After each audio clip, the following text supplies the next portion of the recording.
My name's John Maillard, and I want to talk to you about remote viewing, or learning some of the basics of controlled remote viewing. And so this is going to be an introduction to that wonderful discipline which I've learned over the last 5 years, and I want to share a little bit with you. So controlled remote viewing relies on our ability to talk to our subconscious. So I'm going to teach you how we can introduce a language to our subconscious so it can communicate with us in the most basic of ways, and that is using a system called ideograms. So we're going to dive right into it, but I just want to say this is the first stage of 7 stages that are used. There are more stages in controlled remote viewing, but they take an awful lot. And if you don't have your ability to make automatic ideograms down really well, you're going to have difficulty moving on to the different stages. And we're going to be learning and understanding how an ideogram works, how to write them down, and also I'm going to introduce to you a little bit of online software that will help you practice until we meet again. So the camera is sideways to the paper. Sorry about that. I haven't got a tripod that's tall enough to do overhead, and I want you to be able to see what we do on the paper. First of all, what we need is lots of blank paper. Some of the really good remote viewers that I know, they've started using iPads and tablets, and actually they swear by it. So I know that if the really good remote viewers are using them, then that's an alternative. But for me, I still use paper. And so to give you a quick rundown on what we do on the paper with the remote viewing, controlled remote viewing protocol, is we divide the paper into the left-hand side, which is the viewing side, and the right-hand side of the paper, which is the administration side. And the reason why we have an administration side of the paper is so that we can keep a record of the remote viewing we've done, and that is why controlled remote viewing is called controlled, because it is a very rigid structure which controls the format of the remote viewing, and it frees our minds up to be really open to anything our subconscious wants to say. And also it's a record. So every single remote viewing I've done the same thing in the same format, in the same way, to make a record. And that's why controlled remote viewing stands out, because everything we do is recorded. Anything that we don't put on the paper can't be taken into consideration. And every single controlled remote viewing that we do can be scored. So you can actually keep a track of how accurate you are and how you're improving as a remote viewer. So the first thing we always do is on the right hand side, before we do any form of remote viewing, is we put our remote viewing number. Now we're all given a remote viewing number, so when we work with sensitive cases, like working with missing people or anything that involves anonymity, then I can put my number. But I'm not going to do that right now, because then if I put my number down, you'd know what it is, so you could see what remote viewing I've done. So I'm just going to put my name at the top, John Maillard, and then we put the date. So I'll just say this is 10th June 2025, and the time, which is at 12:30. And so now we've put down in time when we're about to do the remote viewing. And then what we have to do is we've got to record those around us. So where am I? Well, I'm on my dining table. And is there anybody in the house with me? Well, no, so I'm alone. And do I have a monitor? Quite often remote viewers have a monitor to help them go through the process, because we have to remember an awful lot of things, especially if we start asking questions about the target. What color is it? Should I fly above it? Walk around it? Smell it? Touch it?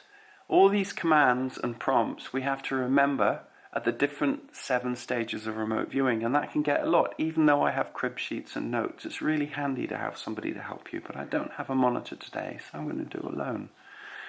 And then we're going to start preparing our subconscious. So I'm going to write P-O Preview of, P-O-C-A, preview of coming attractors. And I'm going to write the first thing in my head, and that's orange. Could be anything. Sorry, I don't know why I had a mind blank there. So when you cross things out, you've got to cross things out that are still readable. So if somebody's going over your session afterwards, they can see what you crossed out, because quite often things you cross out might have relevance to the target. So that's an attractor. Somehow I'm attracted to a color for the new target. And then I write P-O-C-D, which is preview of coming distractors. And that could be anything, going to the bathroom, having a break, fear of failure. We write that down too, because we're always worried about that. You know, we're an insecure bunch. Quite often we get lots of results and we feel fine, and then we have one failure and we go, oh, I can't do this. So now we've identified all the things which could distract us or attract us. We want to be able to set them aside. So there's another little abbreviation I write SA, which is set aside. I'm going to set aside orange. Bathroom.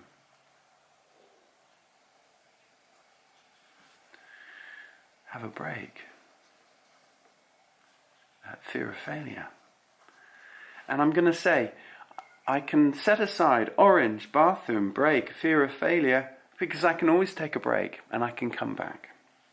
And that's the first part, that's the first administrative part of remote viewing that we've done. And then on the left-hand side, we normally have a number. So I'm going to make up a number just to show you how we do it. The number is significant, but it isn't significant. It all comes from the roots of remote viewing when it was called coordinate remote viewing, and the guys in the military would write down global coordinates and then remote view that area. But when they found that actually you didn't even need coordinates, they decided just to use a random number to indicate which target they're looking at. And this can be any number. I could write down, hey you, I could write down anything. It makes no difference. For some reason it works, and no one really knows why. So I'm going to write down my target number, which would be blind, which could be something like 2507967. And now I'm ready to remote view. And this is the stage which I want you to learn about today, and that's writing the ideogram. So as soon as I've written this number, I have to go as fast as I can and draw an ideogram. And so the next section of this is I'm going to teach you how to make the basic ideograms, and I'll give you a link in the video of where you can use software which I've made based on Lynn Buchanan's software, one of the greatest ever remote viewers in our time, and you can have a practice. Okay. So now we're going to talk about ideograms. Ideograms is a form of automatic writing, I guess, that's used to communicate with your subconscious to help you remote view, to start you on the process, the long process of remote viewing. And so it's broken down into some basic ideograms, and each one represents something. So I'm going to write down our basic ideograms that we start with. And of course, as we develop as remote viewers, we start developing our own ideograms. But at the moment, we need to have a baseline, a start point. And these are the names of the ideograms that are opening up this aperture where we're going to start remote viewing. So I've got space, land, biological,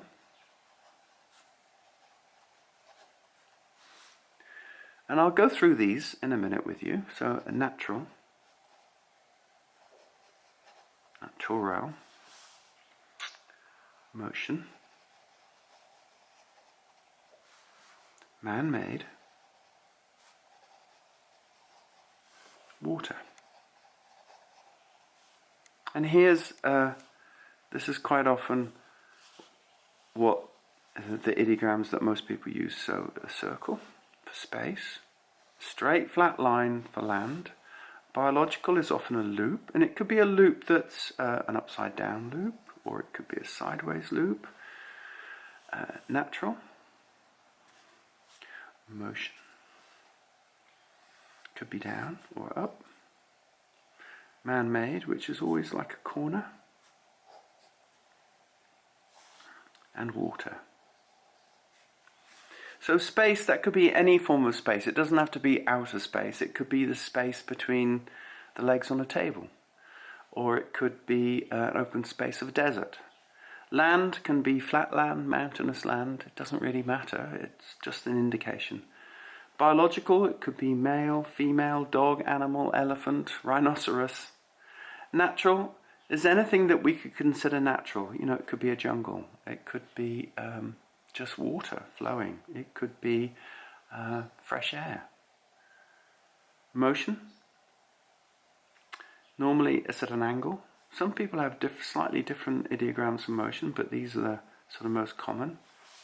Man-made, anything that's had the touch of man. You know, it could be a car, a building, a piece of carved wood, a napped stone, anything.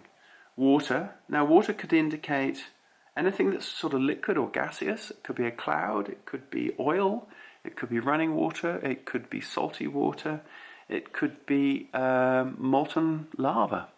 But still, we have this generic ideogram. All right, and the best way to practice these ideograms is to have a friend come and sit down and read them out to you in a random number. But quite often we're doing this on our own. So I'm going to open up my app and I'm going to use it to practice. And this is all we need to do.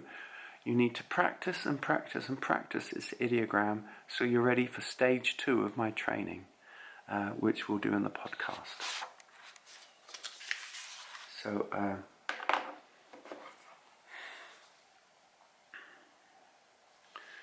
the address of my app, which I've made for practicing the software, is johnmaillard.com, and then / if I can find / here we are. It's / CRV phone and it should load up my ideogram practice program, which should take a few minutes to load up. A few seconds, not minutes. It's not the Steam app. And so here we have my basic ideograms, which I've mentioned. I've got space, land, biological, natural, motion, man-made, water. So now what I can do is I can tap on each of these and set it to run automatically and at the speed that I want. So I can go, right, I'm going to practice all of them. So space, land, biological, natural, motion, man-made, water. And now if I press the play button, it will give me random ideograms for me to practice with. So I'll just do a demonstration of how that works. So that's the play button, and then this is my speed up or speed down. It might be too fast for you to start off with, so you can slow it down. So I'm just going to press the play button. Biological, space, man-made, natural, whoa, man-made, that's too fast for me. Man-made, water, so let's slow it right down. Motion, land. Okay. Biological, water, space, natural, space, man-made, water, natural, motion, water,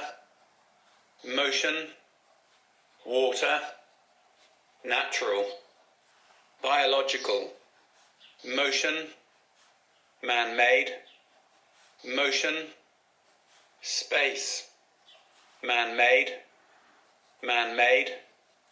water, natural, water, motion, land, motion, water. So then we've got a reset button, so I can reset it. Now, when I was training as a young remote viewer in my 50s, I filled up about 25 pages of these, and I did it every day, and it really helped me get through the process of remote viewing. And that's what I really need you to do. I really need you to practice these ideograms because I'm going to show you what the next stage is and how we work through. And if there's any, if you're not really familiar with these basic ideograms, then it's really, really hard to start off with doing your remote viewing. So I'm going to get a new page now. Now I'm back with my original administrative page. I'm going to cross out this number and I'm going to pretend I'm getting a number, and I'm going to do a demonstration of how I do an ideogram. Now, the way I do ideograms now is a bit different to how I'm going to show you, but this is the easiest and best way of getting into it. So what will happen is you'll write down the number 507967, and then I'm going to just do that. Notice there's no real gap between finishing the 7 and writing the ideogram. So now what I've got is this wavy line. And I can go over to the administration side of the paper, and I can write and describe what this ideogram is. So the first thing I want to do is I just run my pen over it just to feel it. Okay, so I write A1, and I describe it. So it goes up, curve, down, curve, up. So I'm going to write up, curve, down, curve, up. And then I'm going to run my pen over it, and believe me, every single one of these feels different. I'm just going to describe the texture under my pen, which is smooth. And then I'm going to write B1, which is the actual description of this ideogram. And this looks very, very suspicious to me that it's water. And that's my first ideogram. Now, you'll either go on and carry on with your remote viewing now, or your subby will say, actually, I need to do more. So I'm going to repeat the process. I'm going to write 2507967. And as soon as I've written the 7, there's no gap. You can't think about this. You write the ideogram, and so now I'm just going to, I like to trace it. Some people don't, but I like to trace it. So I'm going to describe this. I'm going to write A2. And so it's sort of small up curve, so I'm going to write small up curve, and then loop, and it goes along, and then move my pen along it. And this feels different to the other one. This feels sort of medium rough, so I'm going to write medium on here, and then B2. I'm going to write what this ideogram is, which is biological. And that is essentially what the first stage of remote viewing is. But, as I say, you really, really must practice your ideograms before you can do it. So let's have a recap. I've said that ideograms are a method of your subconscious talking to you about your remote viewing target. And the fact that we have two sides of the paper in remote viewing. The left-hand side is the descriptive operational side, and the right-hand side is always the administration. And you can see I've written administration down here, so I've written my name, the date, the time. Some people put sidereal time in, but I'm not convinced. And then where I am, the dining table. Is there anyone monitoring me or in the room? No. Is there anyone else in the room? No. Then I write POCA, which is preview of coming attractors, which for me was orange. And then POCD, which is some of the things which might distract me. So, preview of coming distractors, bathroom, break, fear of failure. Could be all sorts of things. Mother-in-law, father-in-law, children. And then when we've written these things that are going to distract us, we write set aside, or SA, orange, bathroom, break, fear of failure. And you say out loud, if I need to take a break, or if I have a phone call, I can always take a break. And the method of taking a break is you just write break and the time and when you come back down here. And it really helps taking breaks with the remote viewing because it can be a long process. And then we wrote our number down, and as soon as we finish the last digit of the number, we draw our ideogram. Okay, so see you soon. Practice hard, and we'll be ready to learn all about the next stage of remote viewing. Thank you.